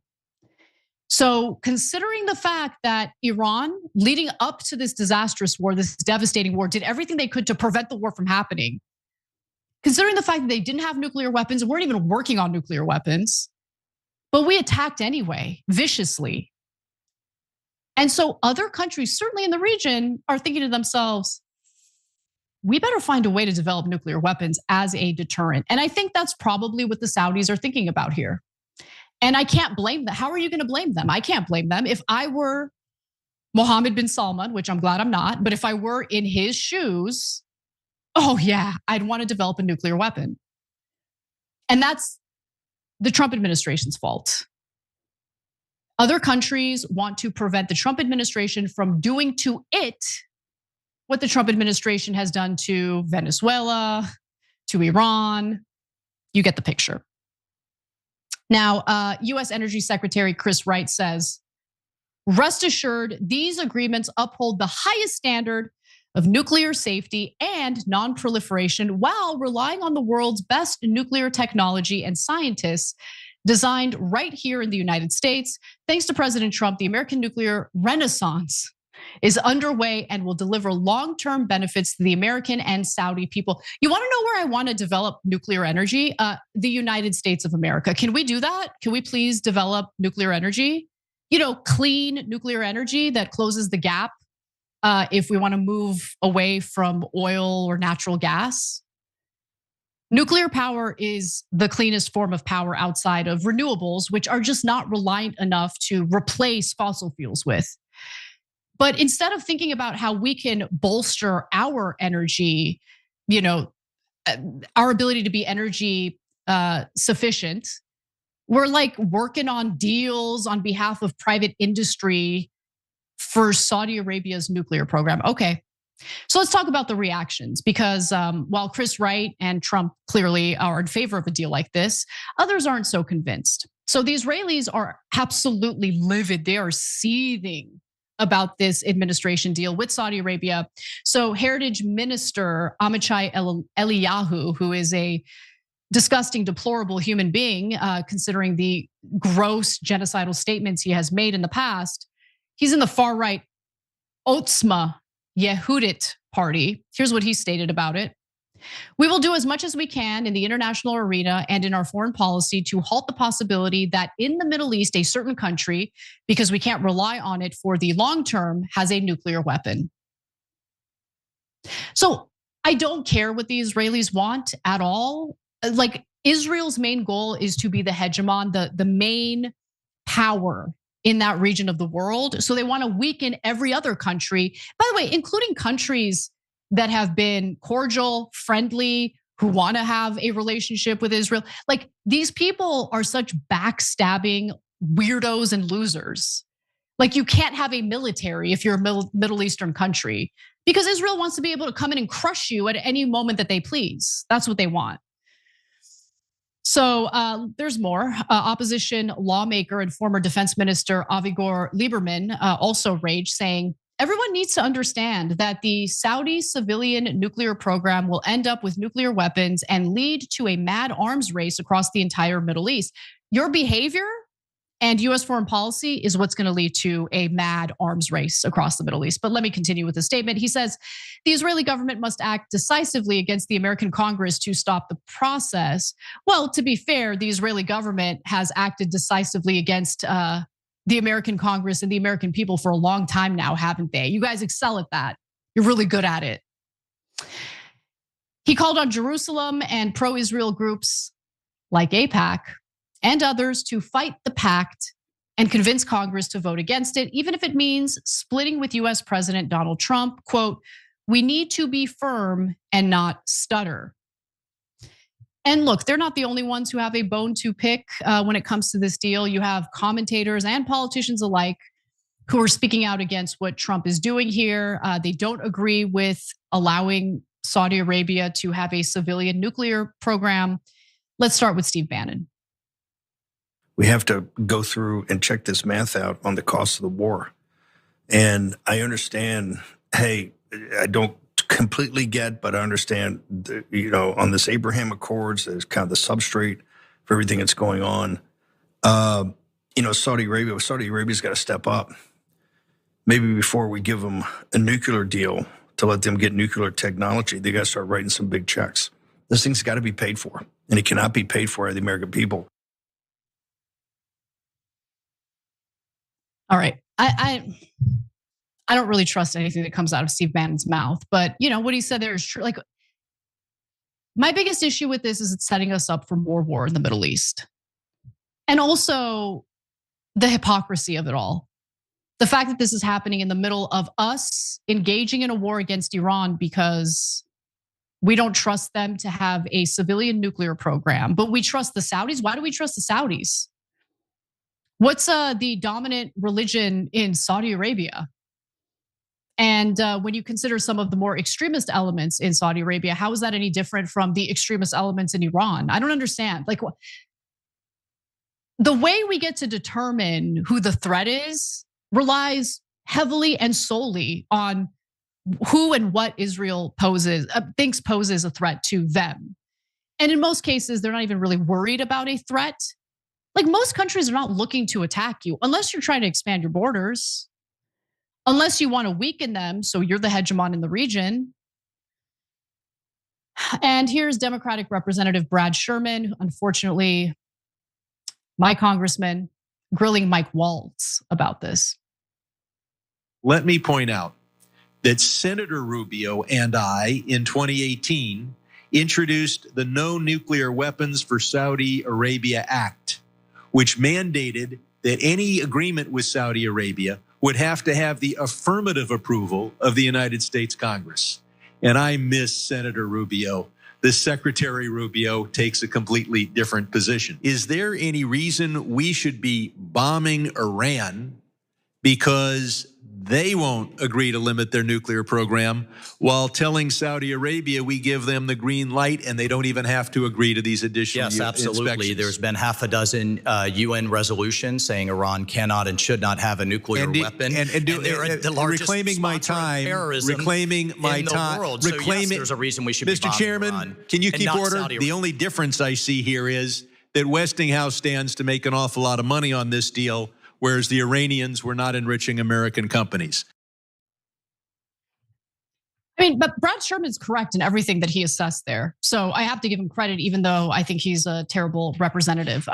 He represents my district. I'm familiar with him. He's not great. But what he said there is correct. He's calling out the hypocrisy of the entire situation.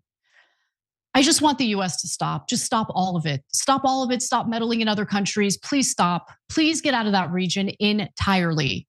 I don't want to be the global police that goes around telling countries who they get to have as their leaders, who goes around bombing countries in retaliation of, BS demands. I'm just so sick of it. Please, we've got so many problems here in the United States. If Saudi Arabia wants to have a civilian nuclear program, I think it's their right to do that. And if you don't want nuclear proliferation, then stop giving sovereign countries a reason to want to have a nuke for protection. But I guess that's too difficult and too complicated to request here. All right, I want to actually skip ahead to F Block, Alyssa. This will be our last segment before we head on over to our bonus episode. Let's get into it. Part of the reason those of us in the establishment struggled to beat Donald Trump is we were having to defend policies like open borders, okay? And Trump walked right into that, all right? So the notion that it's just the establishment that led to Trump losing, I think is a misplaced fact. I think the establishment is a big part of the reason why Trump was able to win in 2024, not just the electoral vote, of course, also the popular vote. And who you heard from there is Democratic Congressman Adam Smith. He engaged in a bit of a debate with Krystal Ball from Breaking Points on Breaking Points, and I appreciated the entire debate. They actually debated a whole host of topics, including foreign policy. But for the purposes of this discussion, I actually want to focus on what he had to say about the divide within the Democratic Party between the establishment Democrats and I guess what, for lack of a better description, has been referred to as the DSA, faction of the Democratic Party. Now, as we know, there are some DSA, Democratic Socialists of America, aligned candidates who have been beating incumbent Democrats in some congressional races. Most of it happens in deep blue districts in deep blue states like New York. This is not a phenomenon that we're seeing in the middle of the country. We're seeing it in, Democratic strongholds where corporate Democrats, establishment Democrats have really failed their voters, and they're furious for a number of different reasons. Now, to be fair to Adam Smith, I actually think that he touched on something that I do agree with, not entirely. So I want to play that moment of the debate for you, and then I'll explain. Take a look. The most important issue that is driving the anti-establishment feelings in the primaries is two things. Number one, the belief that we have not effectively fought Trump. Okay, when you look at what really drives these people, yes, Israel's part of it, but it's also going after, you were part of the establishment, how come you didn't beat Trump? Now, I have a complaint here, and that is that a lot of the policies of the DSA and the left, open borders, defund the police, the idea that you can't possibly spend enough government money, identity politics. A lot of those things are what gave Trump his power. And part of the reason those of us in the establishment struggled to beat Donald Trump is we were having to defend policies like open borders. Okay, and Trump walked right into that, all right? So the notion that there is just the establishment that led to Trump losing, I think is a misplaced fact. I don't think it's any surprise that I have, recalibrated some of my views on some of those social issues that were listed there, including the notion of abolishing police, which I've never been in favor of, but was under the impression that we were supposed to reform, and that didn't happen. And in fact, as much as the left flank of the Democratic Party wants to allege that they never called for the abolishing of police, that was definitely something that was being discussed. Whether it was even a possibility of carrying out, that's an entirely different story. But when you brand yourself as the group that wants to do away with police entirely at a time when there was a crime spike, this is in 2021, yeah, it's gonna hurt you politically. So he's not wrong about that. He's not wrong about that. But let's take a little trip back to 2024, shall we? Because while I do think that those issues, which honestly are carried out locally, these are not federal policies, with the exception of open borders or Biden's handling of immigration, which I agree was disastrous. Sorry, it just was.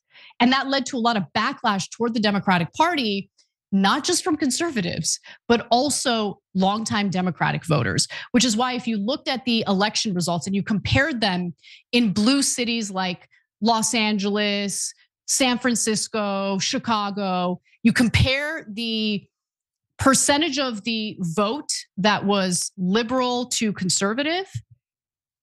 In 2020, a higher percentage of people in these cities voted for the Democratic candidate. Fast forward to 2024, that percentage dipped significantly. Now, of course, Democrats still enjoyed the majority support in these blue cities, but you could see how these local policies on policing, crime, things like that had an impact on how voters perceive the Democratic Party. And I do think that bled into federal elections. Okay, but let's put that aside, because I do have a big problem with what Adam Smith is saying here, because it appears that he's putting a lot of the onus, a lot of the blame on, the left flank of the Democratic Party. But let's talk about the failures of the establishment Democrats, including the fact that Biden, who promised not to run for a second term, did in fact run for a second term and was not qualified to do so because of his mental condition, his obvious cognitive difficulties due to his age. And then the Democratic Party, with 3 months out, decides to anoint Kamala Harris, who paraded around in her campaign with the likes of neocon Republican Liz Cheney. I ain't voting for that. There's nothing that would get me to vote for any Democrat, any candidate who uplifts Liz Cheney. I don't care that Liz Cheney did the right thing when it came to January 6th. That was one good thing that she did, allegedly, okay? But I'm sorry, Liz Cheney's entire political career was a disaster of epic proportions for this country. She was one of the architects for the Iraq War and has always cheer-led devastating wars that have hurt our country. That's what Kamala Harris did. So I need the establishment Democrats to take a lot more responsibility for their own behavior. And yeah, they've done a terrible job fighting Trump. When we talk about fighting Trump, we mean prevent some of these policies from even passing. We're not talking about doing your little show hearings. We don't care about your tweets. Do something effective. And they've failed time and time again. I mean, there was a literal conversation about just don't respond to anything Trump is doing in his second term, Democrats. Just let him hang himself and then we'll be good for the midterms. Which is true, that is a strategy. But voters are sick of it and they see it for what it is. By the way, while he's pretending like, oh, these culture war issues really hurt us, get a load of how much of a hypocrite he is. Take a look at this. Most of your argument against the DSA thus far, I think you could characterize as an electability argument. You think No. It's bad policy. Okay, so let's. I don't think having unlimited immigration is sustainable. I don't think my question, getting rid of the criminal justice system is a smart way to govern. It's not just electability. So here's a question I have for you. So back in 2018, you worked together with Pramila Jayapal on a bill to abolish ICE, which is a key demand. I worked with her on here's what the bill did, okay? It's a slogan. We have an article here from the Seattle Times, your local paper. U.S. Reps Pramila Jayapal and Adam Smith aim to abolish ICE, restructure immigration enforcement. Exactly. You were one of the Democrats, actually, who was in office when you voted for DHS. Can I tell you what this actually does creation of so ICE? we can have an intelligent conversation? Of course, yeah. Well, number one, do you still support this? Yeah. Let me tell you what it does. Okay, because but you still support it. That doesn't help anything, because what this is, can I? Yeah, of course, but first, do you still support it? And you can explain more in detail what it is. Let me tell you what it is. Okay. Okay. Yes. When we created the Department of Homeland Security, we took immigration enforcement away from the Justice Department and we put it into DHS and created ICE. Correct. What this does is it puts immigration enforcement back at the Justice Department. And gets rid of ICE. Right. Well, it gets rid of, but that's my position too. But we're on the same page here. Then why would you have abolish ICE in the title of your legislation, which makes it seem like you're doing away with ICE and any immigration enforcement that comes along with it? He knows that. Like, he played into the very politics that he's now bitching about and claiming lost elections for Democrats, which, by the way, I think is true. But you're part of the problem, Adam Smith. Corporate Democrats, establishment Democrats are happy to dive into culture war issues to avoid having to discuss or debate questions of war and peace or economic policies. That's what mainstream Democrats do. And he just got caught. I love it when someone who is participating in a debate, as Krystal Ball did here, is actually prepared and knows the politician's record. Don't complain about the very behavior you yourself engaged in, and be clear about what your policy is actually trying to accomplish. So if you have a problem with abolishing police, abolishing ICE, or the policies and how they're going to hurt the Democratic Party, then don't play into them. But he did play into them, because at that time he thought these are the kinds of culture related issues that'll bode well for us so we can avoid talking about other things. That's the reality of the situation. We got to take a break. Murtaza Hussain is our interviewee for the bonus episode. We'll see you there.